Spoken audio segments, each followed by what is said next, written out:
3. Յետլազը ճանաչվում է որպես եզակի միջաստղային օբյեկտ, որը գիտությունը բազմիցս նույնականացրել է որպես գիսաստղ։ Գիտությունը դժկամությամբ է հանրությանը տրամադրում այնպիսի տեղեկատվություն, որը դուրս է իրենց պնդումների հետ չհամընկնող շրջանակներից։ 2026 թվականի հունվարի 23-ին տեղի ունեցավ մոլորակների 3 Յետլազի հետ մոլորակների համընկնում, Արեգակը արձակեց երկարատև 4x5 գեոմագնիսական փոթորիկ, որը կարող էր հանգեցնել 90 տեսլա ուժգնությամբ բախման երկրի հետ։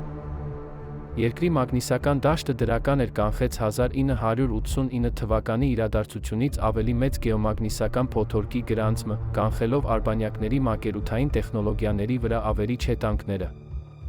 Skylab-ը ցույց է տալիս, որ Երկիրը 2025 թվականի դեկտեմբերից ի վեր ենթարկվում է 3 Յետլազի թունավոր բեկորների ազդեցությանը կգտնվի թունավոր ցիանիդի նիկելի ամենախիտ հատվածում, 1833 թվականի խտությանը նման երկնաքարային հեղեղների հավանականությամբ։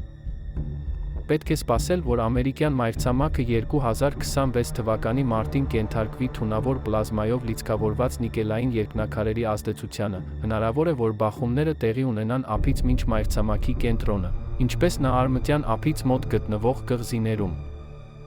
Բաժանորդագրվեք գաղտնիքների գրքին մինչ 2026 թվականի փետրվարի 14-ը ստացեք տվյալների վերլուծություն, որը կտա պատկերացում այս բեկորների թունավորության հնարավոր հետանքների, ազդեցությունների նախազգուշացումների մասին։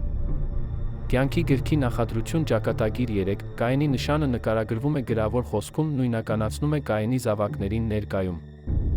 Հետանքները նկարագրված են գրավոր խոսքով, իսկ գիտությունը, լրատվամիջոցները, փոդքասթերները իրենց լսարանին ներկայացնում են կեղծ պատմություն, քանի որ նրանց ափերը նրանց ճակատագրի ապացույցն են։ Հիմարություն է մտածել այն մասին, թե ինչ են նրանք կամ նրանց նմանները պնդում, քանի որ ապացույցները ներկայացնում են նրանց կատարած ընտրությունները։ Ստացեք հատուկ առաջարկը։ Անվճար ծրագիր։ Փոխեք ձեր ճակատագիրը։ Բաժանորդագրվեք մինչ 14.02.2026 թվականը ստացեք գաղտնիքների գիրք, կյանքի գիրք դրվագը միայն բաժանորդագրվելու համար օգտագործեք անվճար ծրագիրը լուսանկարչական ապացույցներ ստեղծելու համար, որոնք կբացահայտեն, թե արդյոք դուք ունեք Կայենի նշանը, կբացահայտեն ձեր ճակատագիրը։ Հետազոտությունը ճանաչված կրթական 501-3 հանրային 170 բարեգործական կազմակերպություն է, բոլոր եկամուտները կառավարվում են տնօրենների խորհրդի կողմից ուսանողների օգտին։